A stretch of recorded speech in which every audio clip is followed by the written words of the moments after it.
ಎಲ್ಲರಿಗೂ ನಮಸ್ಕಾರ. ನಿಮ್ಮ ಮನೆಯಲ್ಲೂ ಸಣ್ಣ ಪುಟ್ಟ ಜಗಳಗಳು ಆಗ್ತಾ ಇದೆಯಾ? ಮನಸ್ಸಿಗೆ ನೆಮ್ಮದಿ ಇಲ್ವಾ? ದಿನ ದಿನ ಒಂಥರ ಕಿರಿಕಿರಿ ಸಮಸ್ಯೆಗಳಲ್ಲೇ ಕಾಲ ಕಳೀತಾ ಇದ್ದೀರಾ? ಹಾಗಾದರೆ ಈ ವಿಡಿಯೋವನ್ನು ಕೊನೆವರೆಗೂ ನೋಡಿ. ಯಾಕಂದರೆ ನಮ್ಮ ಹಿರಿಯರು ಶುಕ್ರವಾರದಂದು ಮಾಡ್ತಿದ್ದ ಒಂದು ಸುಂದರ ಆಚರಣೆಯ ಬಗ್ಗೆ ಇವತ್ತು ಈ ವಿಡಿಯೋದಲ್ಲಿ ಮಾತನಾಡ್ತಾ ಹೋಗೋಣ. ನಮ್ಮ ಹಿರಿಯರು ಈ ಆಚರಣೆಯನ್ನು ಭಕ್ತಿಯಿಂದ ಪಾಲಿಸ್ತಾ ಇದ್ರು. ಇದು ಇವತ್ತಿನ ಆಚರಣೆಯಲ್ಲ, ತುಂಬ ಹಿಂದಿಂದ ಬಂದಿದೆ. ಅನೇಕ ಕುಟುಂಬಗಳು ಇದರಿಂದ ಮನೆಯಲ್ಲಿ ಶಾಂತಿ ಹಾಗೂ ಸಕಾರಾತ್ಮಕ ವಾತಾವರಣ ನೆಲೆಸುತ್ತೆ ಅಂತ ನಂಬುತ್ತಾ ಬಂದಿದ್ದಾರೆ. ಹಾಗೆ ಆಚರಣೆಯನ್ನು ಯಾವಾಗಲೂ ಕೂಡ ಪಾಲನೆ ಮಾಡ್ತಾ ಇದ್ರು.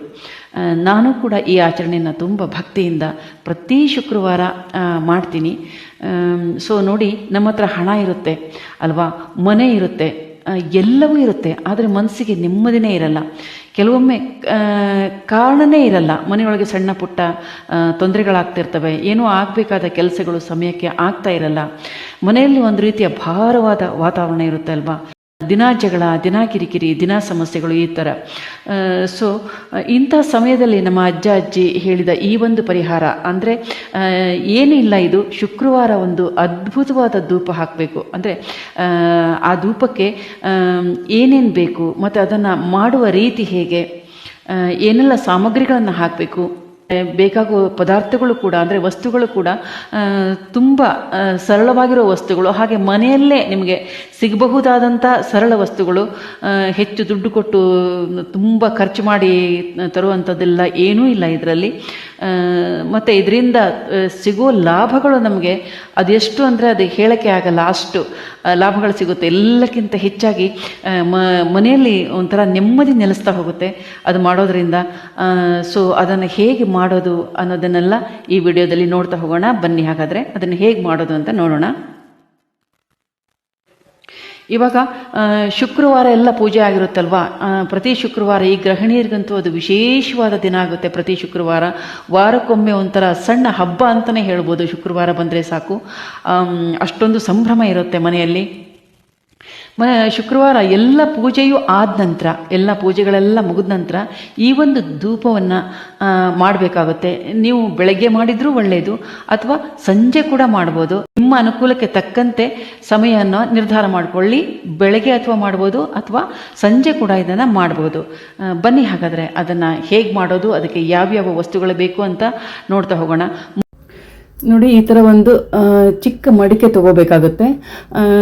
ಅಥವಾ ನೀವು ಧೂಪ ಹಾಕೋದು ಮಡಿಕೆ ಅಂದರೆ ಸಾಕು, ಗಂಧಿಗೆ ಅಂಗಡಿಯಲ್ಲಿ ಸಿಗುತ್ತೆ, ಆ ಥರದ್ದು ಬೇಕಾದ್ರೆ ತೊಗೋಬೋದು. ನಾನು ಇದನ್ನು ತೊಗೊಂಡಿದ್ದೀನಿ, ಯಾಕಂದರೆ ಇದು ನಾನು ಮೊಸರು ಮಾಡೋಕ್ಕಂತ ತೊಗೊಂಡಿದ್ದೆ. ಮೊಸರು ಸರಿ ಬರ್ತಾ ಇರಲಿಲ್ಲ, ಅದಕ್ಕೋಸ್ಕರ ಇವಾಗ ಇದನ್ನು ಉಪಯೋಗಿಸ್ಕೊಳ್ತಾ ಇದ್ದೀನಿ. ಇದು ನೋಡಿ, ಸುಟ್ಟು ಹಾಗಾಗಿದೆ. ಅಂದರೆ ಪ್ರತಿ ಶುಕ್ರವಾರ ಹಾಕ್ತೀನಲ್ವ, ಅದಕ್ಕೋಸ್ಕರ ಕೆಳಗಡೆ ಒಂದು ಈ ಥರದ್ದು ಯಾವುದಾದ್ರು ತಟ್ಟೆ ತೊಗೊಳ್ಳಿ, ಅಥವಾ ಈ ಥರದ್ದೊಂದು ಸ್ಟೀಲ್ ಪಾತ್ರೆ ತೊಗೊಂಡ್ರು ಪರವಾಗಿಲ್ಲ. ಸೊ ಇವಾಗ ಒಂದು ಈ ಚಿಕ್ಕ ಮಡಿಕೆ ಬೇಕು. ಇವಾಗ ಈ ಗರಟೆಗಳನ್ನೆಲ್ಲ ನಾವು ತೆಂಗಿನಕಾಯಿ ಹೊಡೆದಾಗೆಲ್ಲ ಇದನ್ನು ಸಂಗ್ರಹ ಮಾಡಿ ಇಟ್ಕೋಬೇಕಾಗುತ್ತೆ. ಯಾಕಂದರೆ ಇಲ್ಲಿ ಕೆಂಡ ಸಿಗಲ್ಲ ಅಲ್ವಾ, ಅದಕ್ಕೋಸ್ಕರ ನಾವು ಈ ಥರ ಗರಟೆಯನ್ನು ಗ್ಯಾಸ್ನಲ್ಲಿ ಸುಟ್ಟು ಆಮೇಲೆ ಇದನ್ನು ಕೆಂಡ ಮಾಡ್ಕೋಬೇಕಾಗುತ್ತೆ ನಾವು. ಸೊ ಇವಾಗ ಈ ಗರಟೆಯನ್ನು ನಾವು ಕೆಂಡದ ಇದು ಗ್ಯಾಸ್ ಮೇಲೆ ಇಡೋಣ. ಇದು ತುಂಬ ಜಾಗ್ರತೆಯಿಂದ ಮಾಡಿ, ಯಾಕಂದರೆ ಗ್ಯಾಸ್ ಮೇಲೆ ಇದು ಈ ಥರ ಗರಟೆ ಇಟ್ಬಿಟ್ಟು ಹೊರಗಡೆ ಹೋಗೋದು ಅಥವಾ ಬೇರೆ ಏನು ಕೆಲಸ ಮಾಡ್ಬೋದು, ಖಂಡಿತ ಮಾಡಬೇಡಿ. ಈ ಕೆಲಸ ಮಾಡುವಾಗ ಇದ್ರ ಮೇಲೆ ಲಕ್ಷ್ಯ ಇರಲಿ, ಯಾಕಂದರೆ ಅದು ಗರಟೆ ಒಂದೊಂದ್ಸತಿ ತುಂಬ ಚೆನ್ನಾಗಿ ಉರಿಲಿಕ್ಕೆ ಸ್ಟಾರ್ಟ್ ಆಗಿಬಿಡುತ್ತೆ. ಸೊ ತುಂಬ ಜಾಗ್ರತೆ ಇರಲಿ. ಚಿಕ್ಕ ಮಕ್ಕಳು ಇರ್ತಾರೆ ಮನೆಯಲ್ಲಿ, ಸೊ ತುಂಬ ತುಂಬ ತುಂಬ ಜಾಗ್ರತೆ ಇರಲಿ ಇದು ಮಾಡುವಾಗ. ಸೊ ಇದು ನೋಡಿ, ಇದು ಸ್ವಲ್ಪ ಕಾಯ್ತಾ ಇದೆ. ಹಳ್ಳಿಗಳಲ್ಲಾದರೆ ನಮಗೆ ಸೌದೆ ಒಲೆ ಇರುತ್ತೆ, ಕೆಂಡ ಸಿಗುತ್ತೆ, ಅದರಲ್ಲಿ ಆರಾಮಾಗಿ ಮಾಡ್ಬೋದು. ಇಲ್ಲಿ ಕೆಂಡ ಸಿಗಲ್ಲ ಅಲ್ವಾ.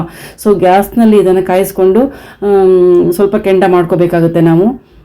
ಈ ರೀತಿ ಇದನ್ನ ಸ್ವಲ್ಪ ಚೆನ್ನಾಗಿಯೇ ಕಾಯಿಸ್ಕೋಬೇಕಾಗುತ್ತೆ. ಇದು ನೋಡಿ, ಇವಾಗ ಇದೆಲ್ಲ ಕಾಯಿಸ್ಕೊಂಡಿದ್ದೀನಿ ನಾನು. 2 ಗರಟೆ ಯೂಸ್ ಮಾಡಿದ್ದೀನಿ, ಇದಕ್ಕೆ ಕಾಯಿಸ್ಕೊಂಡು ಹಾಕ್ಕೊಂಡಿದ್ದೀನಿ. ಉರಿತಾ ಇದೆ. ಈ ಥರ ಉರಿಯುವಾಗ ಮಾತ್ರ ಯಾವುದೇ ನಾವು ವಸ್ತುಗಳನ್ನು ಹಾಕಬಾರ್ದು ಅದಕ್ಕೆ. ಇದು ಕೆಂಡ ಆಗ್ತಾ ಇರಲಿ ಅಲ್ಲಿವರೆಗೆ. ನೋಡಿ, ಇಲ್ಲಿ ಒಂದು ದೀಪವನ್ನು ತೊಗೊಂಡಿದ್ದೀನಿ. ನೀವು ಮಣ್ಣಿನ ಪ್ಲೇಟ್ ಇದ್ದರೆ ಆ ಥರದ್ದು ಕೂಡ ಏನಾದರೂ ತೊಗೋಬೋದು. ಇದು ಏನಕ್ಕೆ ಅಂದರೆ ನಾವು ಮನೆಯ ಮುಖ್ಯದ್ವಾರದ ಹೊರಗಡೆ ಇಡೋದಕ್ಕೆ ಶುಕ್ರವಾರ ದಿನ. ಸೊ ಇದನ್ನು ತೊಗೊಂಡಿದ್ದೀನಿ. ಇದು ಹೇಗೆ ಮಾಡೋದು ಅಂತ ಆಮೇಲೆ ಹೇಳ್ತೀನಿ. ಇವಾಗ ನೋಡಿ, ಇವಾಗ ಕೆಂಡ ನಮಗೆ ರೆಡಿಯಾಗಿದೆ. ನೋಡಿ, ಆವಾಗ ಮಾಡಿದ್ದು ಗರಟೆ ಎಲ್ಲ ಸುಟ್ಟುಕೊಂಡಿಲ್ವಾ, ಅದು ಕೆಂಡ ರೆಡಿಯಾಗಿದೆ ಇವಾಗ. ಸೊ ಇಷ್ಟು ರೆಡಿ ಆದರೆ ಸಾಕಾಗುತ್ತೆ ನಮಗೆ. ಇವಾಗ ಇದಕ್ಕೆ ಒಂದೊಂದಾಗಿ ಹಾಕೋಣ. ನೋಡಿ, ನಾನು ಸ್ವಲ್ಪ ತುಪ್ಪ ತೊಗೊಂಡಿದ್ದೀನಿ. ತುಪ್ಪದಲ್ಲಿ ಕರ್ಪೂರವನ್ನು ನೆನೆಸಿಡಬೇಕಾಗತ್ತೆ. ಈ ಥರ ಇದು ಕೆಂಡ ಆಗೋದ್ರೊಳಗೆ ಇದನ್ನು ರೆಡಿ ಮಾಡ್ಕೋಬೇಕಾಗತ್ತೆ. ಸೊ ಇದರಲ್ಲಿ ಒಂದು 3 ಕರ್ಪೂರ ಹಾಕಿದ್ದೀನಿ, ನಿಮಗೆ ಕಾಣಿಸ್ತಾ ಇರ್ಬೋದು. 3 ಕರ್ಪೂರವನ್ನು ಹಾಕಿದ್ದೀನಿ, ತುಪ್ಪದಲ್ಲಿ ನೆನೆಸ್ಕೊಂಡು ಇಟ್ಕೊಂಡಿರ್ಬೇಕಾಗತ್ತೆ. ಇದು ತುಂಬ ಇಂಪಾರ್ಟೆಂಟ್. ಸುಮ್ಮನೆ ಕರ್ಪೂರ ಹಾಕ್ಬಿಡೋದಕ್ಕಿಂತ ಈ ಥರ ತುಪ್ಪದಲ್ಲಿ ನೆನೆಸಿಡ್ಬೇಕಾಗತ್ತೆ. ಒಂದು ಸ್ವಲ್ಪ ಒಂದು 2 ನಿಮಿಷನೋ 3 ನಿಮಿಷನೋ ಒಟ್ಟು ಕೆಂಡ ಆಗೋದ್ರೊಳಗೆ ಇದು ನೆನೆಸಿಟ್ರೆ ಸಾಕಾಗುತ್ತೆ. ಸೊ ತುಪ್ಪ ಮತ್ತು ಕರ್ಪೂರವನ್ನು ಹಾಕಿದ್ದೀನಿ, ಒಂದು 3 ಹಾಕ್ಕೊಂಡಿದ್ದೀನಿ. ಸೊ ಇದನ್ನು ಇವಾಗ ನಾವು ಇದಕ್ಕೆ ಹಾಕೋಣ. ಫಸ್ಟ್ ಮೊದಲಿಗೆ ಇದನ್ನು ಹಾಕ್ತಾ ಇದ್ದೀನಿ, ನೋಡಿ ಎಷ್ಟು ಚೆನ್ನಾಗಿ ಆಗ್ತಾ ಇದೆ, ಅದು ಒಳ್ಳೆ ಘಮ ಬರುತ್ತೆ. ಹಾಗೆ ಇದಕ್ಕೆ ಒಂದು 5-6 ಲವಂಗ ಕೂಡ ಸೇರಿಸ್ತಾ ಇದ್ದೀನಿ. ಇದು ಲವಂಗ ಇದು. ಸೊ ಲವಂಗ ಕೂಡ ಸೇರಿಸ್ಬಿಡೋಣ ಇದಕ್ಕೆ. ಸೊ ಲವಂಗನೂ ಆಯಿತು. ಇನ್ನು ನೆಕ್ಸ್ಟ್ ಪಲಾವ್ ಎಲೆಯನ್ನು ಕೂಡ ಒಂದು 3 ತೊಗೊಂಡಿದ್ದೀನಿ ನಾನಿಲ್ಲಿ. ನೀವು ಎಷ್ಟು ಬೇಕಾದ್ರೂ ತೊಗೊಳ್ಳಿ, ಪರವಾಗಿಲ್ಲ.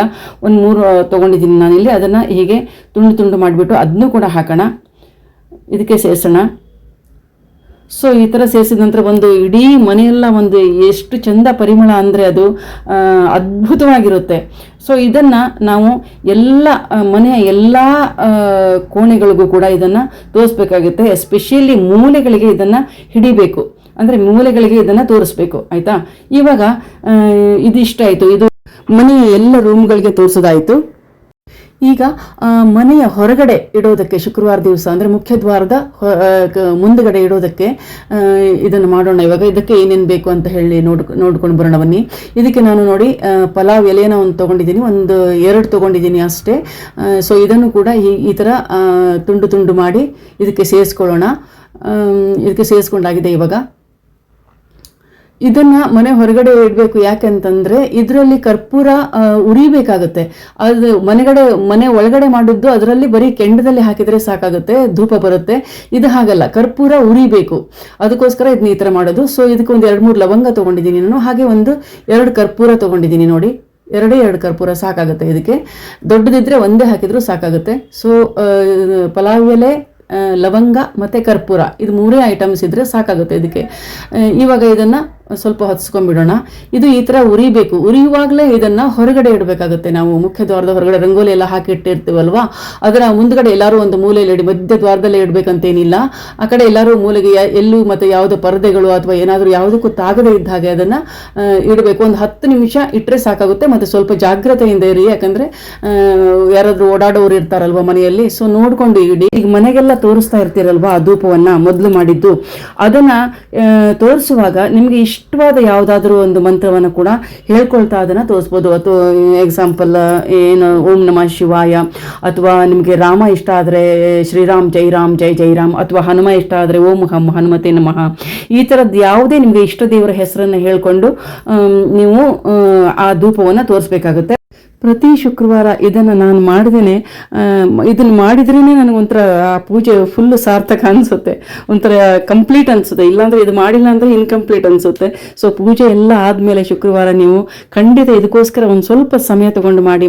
ಮನೆಯಲ್ಲಿಯ ಎಲ್ಲ ನೆಗೆಟಿವಿಟಿ ಕೂಡ ಹೊರಗಡೆ ಹೋಗುತ್ತೆ, ಹಣದ ಹರಿವು ಕೂಡ ಹೆಚ್ಚಾಗ್ತಾ ಹೋಗುತ್ತೆ.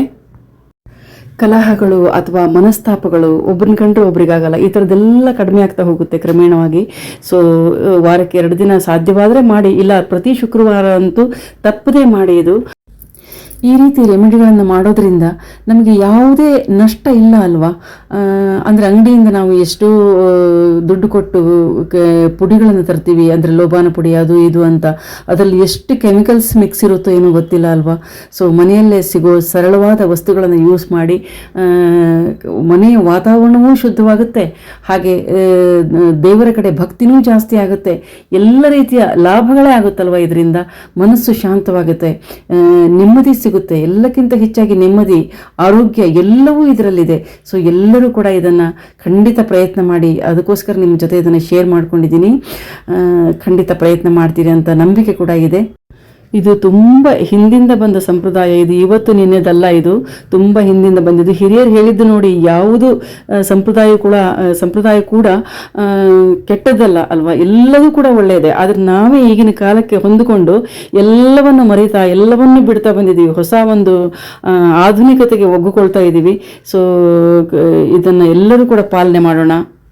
ಶ್ರೀ ಮಹಾಲಕ್ಷ್ಮಿಯ ಅನುಗ್ರಹ ಆಶೀರ್ವಾದ ಸದಾ ಎಲ್ಲರ ಮೇಲೆ ಇರಲಿ ಅಂತ ಆಶಿಸ್ತಾ ಮುಂದಿನ ಇಂತಹ ಆಸಕ್ತಿದಾಯಕ ವಿಚಾರಧಾರೆಯೊಂದಿಗೆ ಮತ್ತೆ ನಿಮ್ಮನ್ನು ಭೇಟಿಯಾಗ್ತೀನಿ. ಅಲ್ಲಿಯವರೆಗೂ ತುಂಬು ಹೃದಯದ ಧನ್ಯವಾದಗಳು. Thank you so much for watching.